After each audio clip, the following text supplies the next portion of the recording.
I'm at a point in my life where like my self-discipline is not strong enough anymore. It's just something I want to do. To explain this, I'm not a nutritionist, and I'm not gonna lie, it's expensive. Then the chances of getting pregnant is kind of like slimmer every month. All right, let's move along.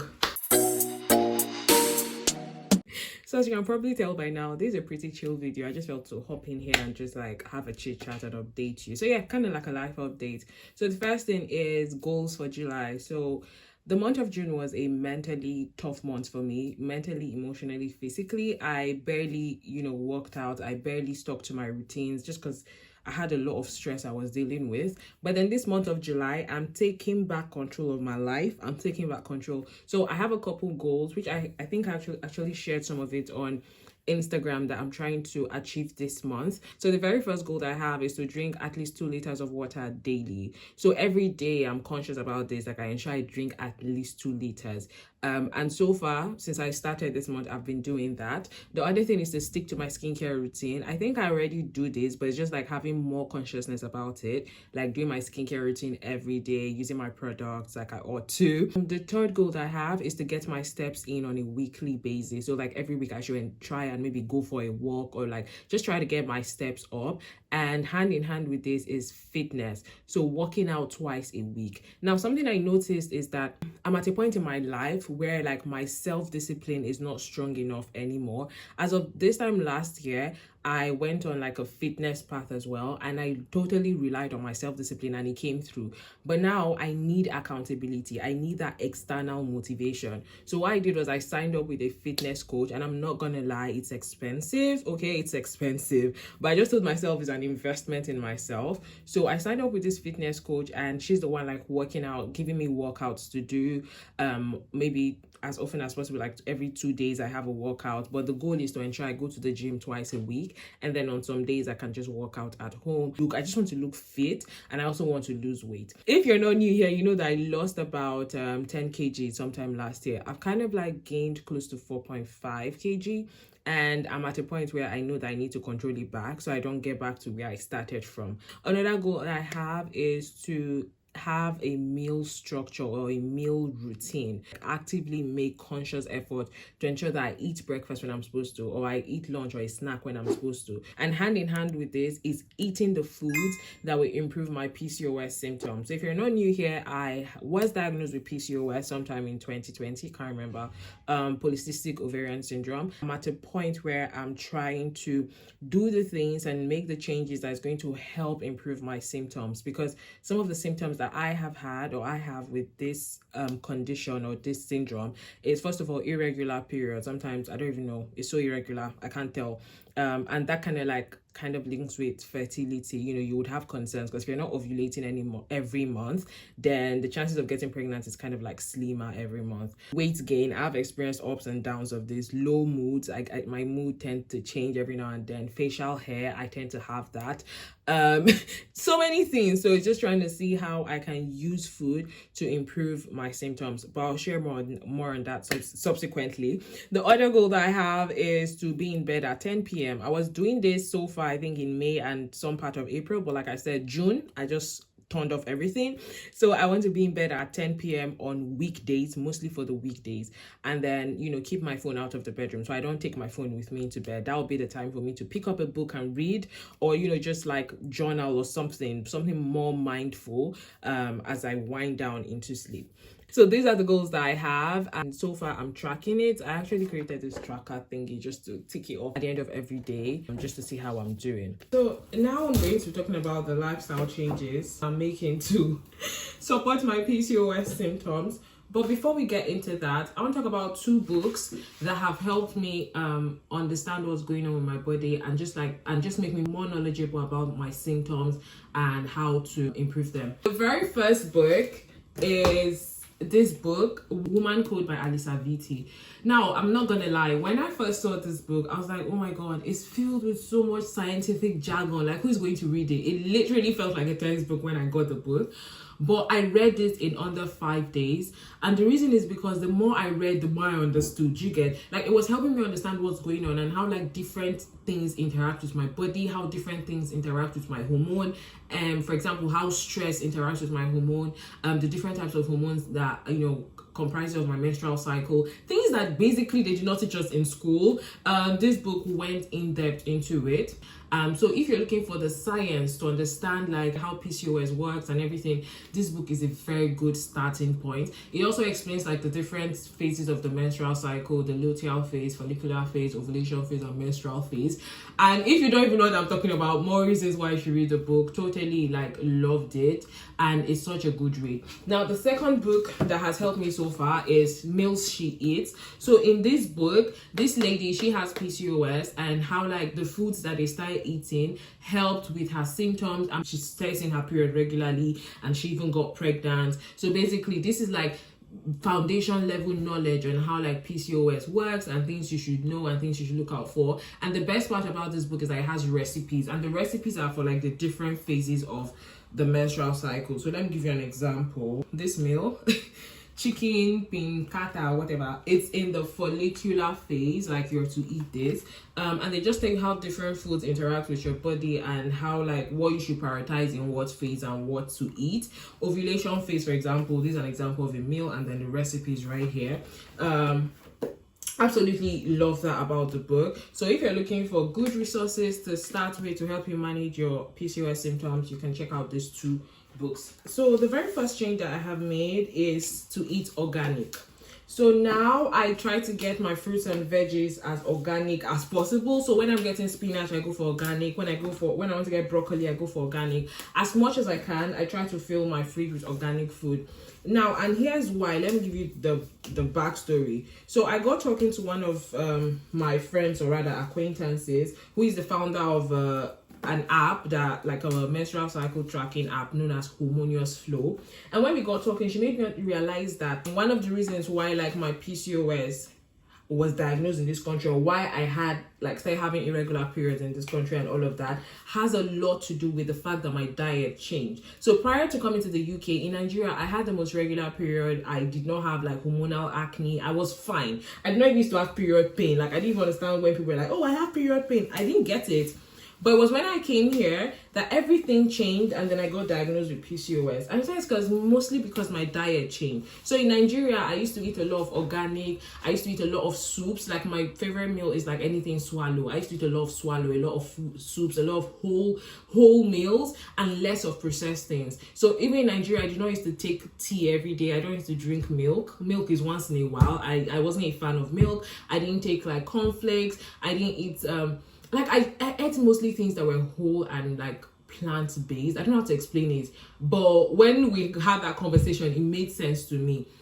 Even in Nigeria, I used to eat like awara, which is like tofu, which is like really good.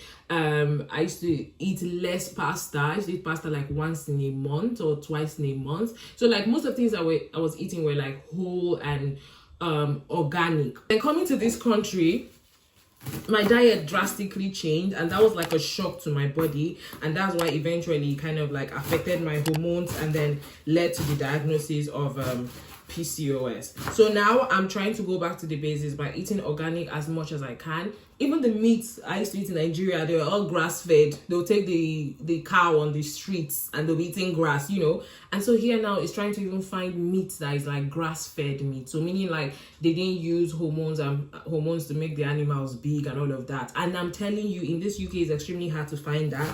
So far, I'm finding it difficult to find like grass-fed meat. So if you know any shops in the UK where I can get that, please plug me in. So that's what I'm doing, eating organic and eating like grass-fed animals as much as I can.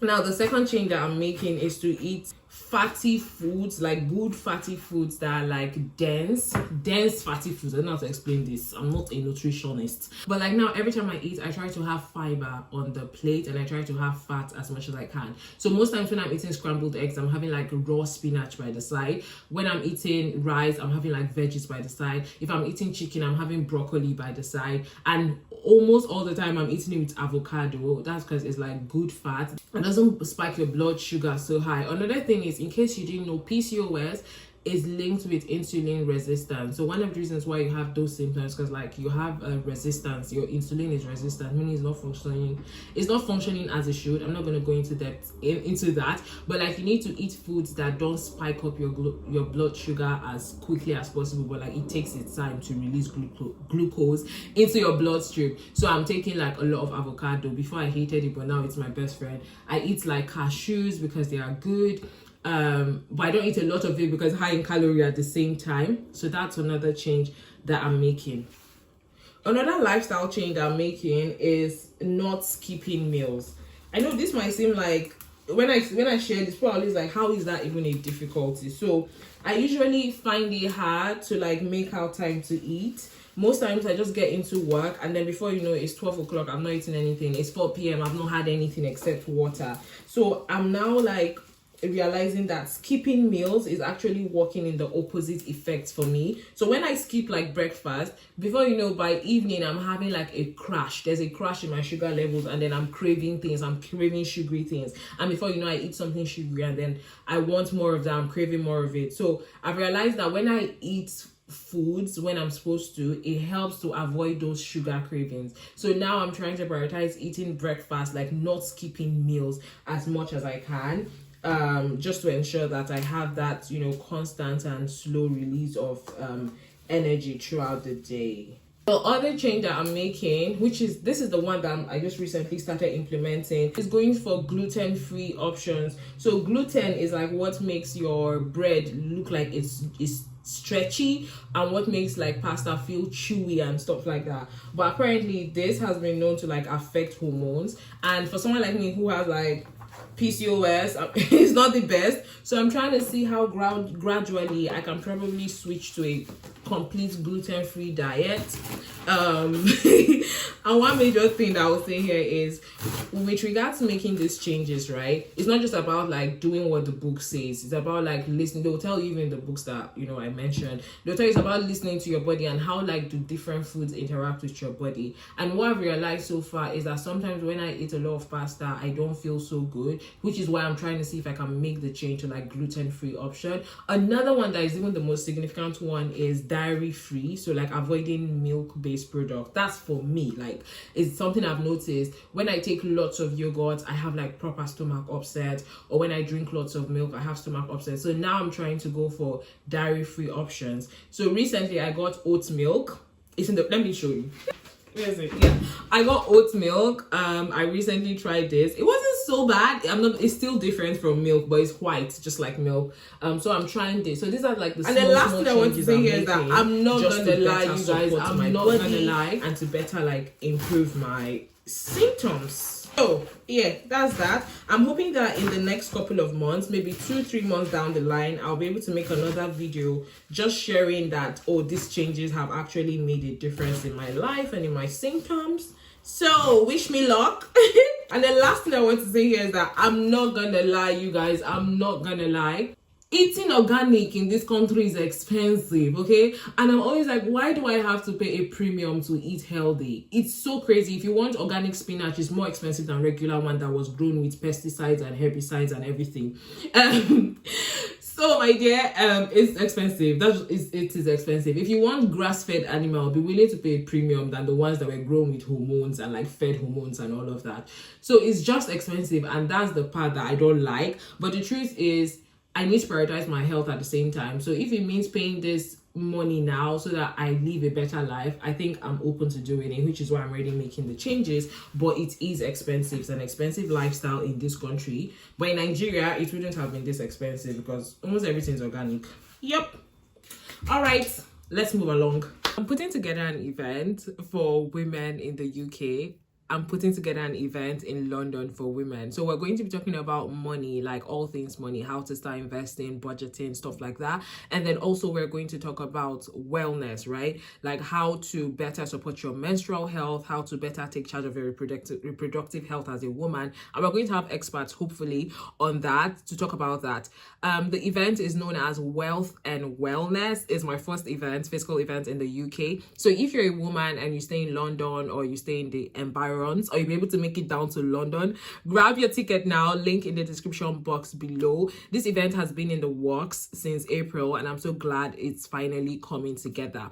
One of the reasons why I decided to host this event is I've been to many events where, you know, they're talking about money and investing and doing right with your money, and each time I can count the number of Black women on one hand, and I'm like, no, this needs to change, which is why I'm having this event with a key focus on like women like me who are like immigrants who came into this country and don't really know how money works here, or are still trying to figure out how money works here. So if this sounds like you, then you definitely should grab a ticket. So early bird tickets are currently on sale. Link in the description box below. Grab yourself a ticket.